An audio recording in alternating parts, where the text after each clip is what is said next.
Jeff Edwards. We've got a farming operation 50 kilometres southeast of Brookton, 40 k's east of Pingelly. We're farming around 9,000 hectares of a mixed sheep cropping enterprise. So 20 years ago we wouldn't have even thought about organic carbon levels or microbial activity. It would have been all about MP and K and perhaps pH. And I think now it's time to look further.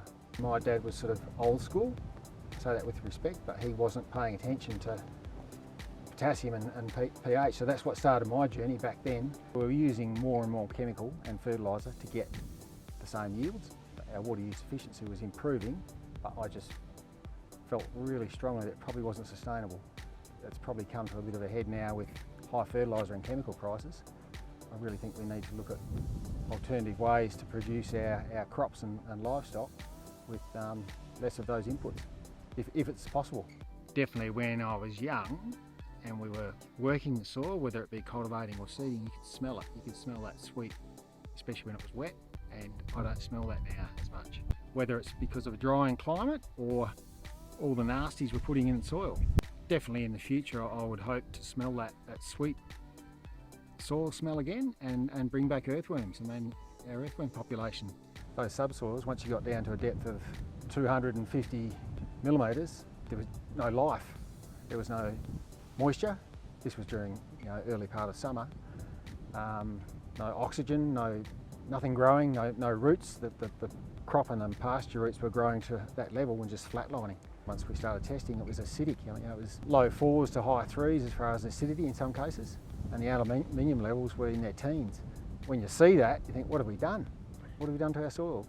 The things that we're doing different are mainly lime, gypsum and ripping with a Terraland, and soil testing. Soil testing before and soil testing afterwards, just to see what results we're getting out of what we're doing, the money we're spending. Well, we've kept sheep, livestock in our program, a lot of subclover pastures, and we find that that's great for soil health.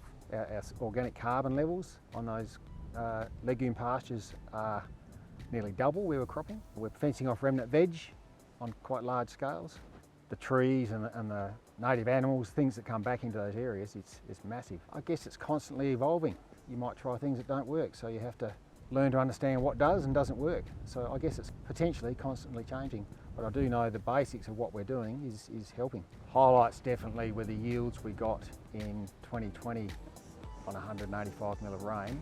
We were getting well over 3 tonne per hectare, 3.5 tonne on sandy Christmas tree country that previously on a year like that might have yielded under 2 tonne.